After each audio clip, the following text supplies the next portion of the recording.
My name is Ernest Yancy Evangelista. My mentor is Kyle Baron.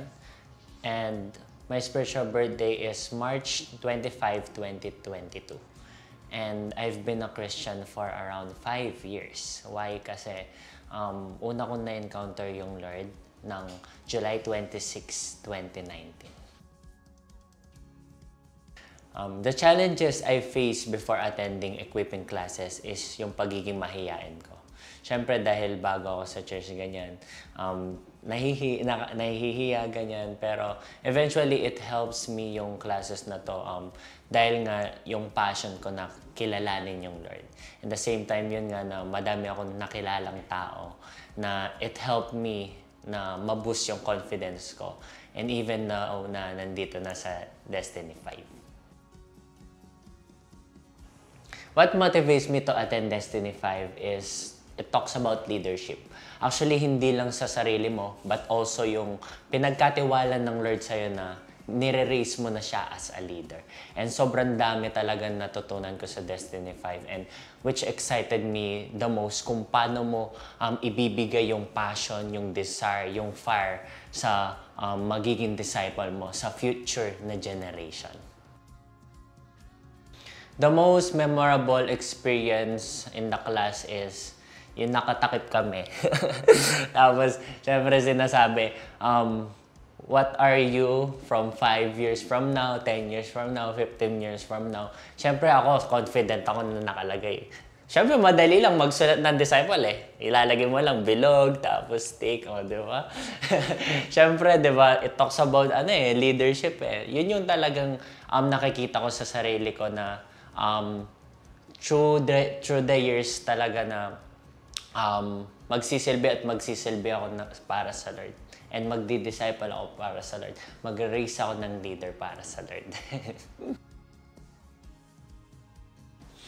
Attending these classes made an impact, especially nga po sa compassion, leadership sa mga pinagkatiwala ng Lord sa akin. Kasi napaka-importante na meron kang leader na talagang iintindihin ka. And praise God, dun ko talagang na-shape ako ng Lord kung paano yung mga na-experience na mga pinagkatiwala ng Lord sa akin, kung paano namin solusyonan yun na hindi lang siya yung nag-iisa, pero kasama niya na yung Lord, syempre, and kasama niya ako, amen, na na ginamit nga ng Lord, ayan. My relationship with God throughout this journey have been so blessed. Kasi nung nakilala ko talaga yung Lord, sobrang laki ng pagbabago ko. Na dating mahiyain lang na Yancy sa life class. Ngayon, grabe yung growth ko as I equip myself to become a leader. Na yung mga dati kong na-experience na mga bagay na, bakit ang hirap ganun, Lord? Pero ngayon, ang dali ko na lang ma-overcome kasi dun ko nare-realize on how powerful it is to have our Lord sa buhay natin. And not just yun nga, it talks about yung leadership ko nga, which is pwede mong gamitin yung mga hardship, yung mga circumstances, yung mga trials na naranasan mo dati. Pwede mo yun i-share sa mga ipagkakatiwala ng Lord sa'yo. And definitely, kung ikaw na-overcome mo, sabi nga ng Lord, di ba? He overcomes. And definitely us, ma-overcome natin yung mga bagay-bagay na yun.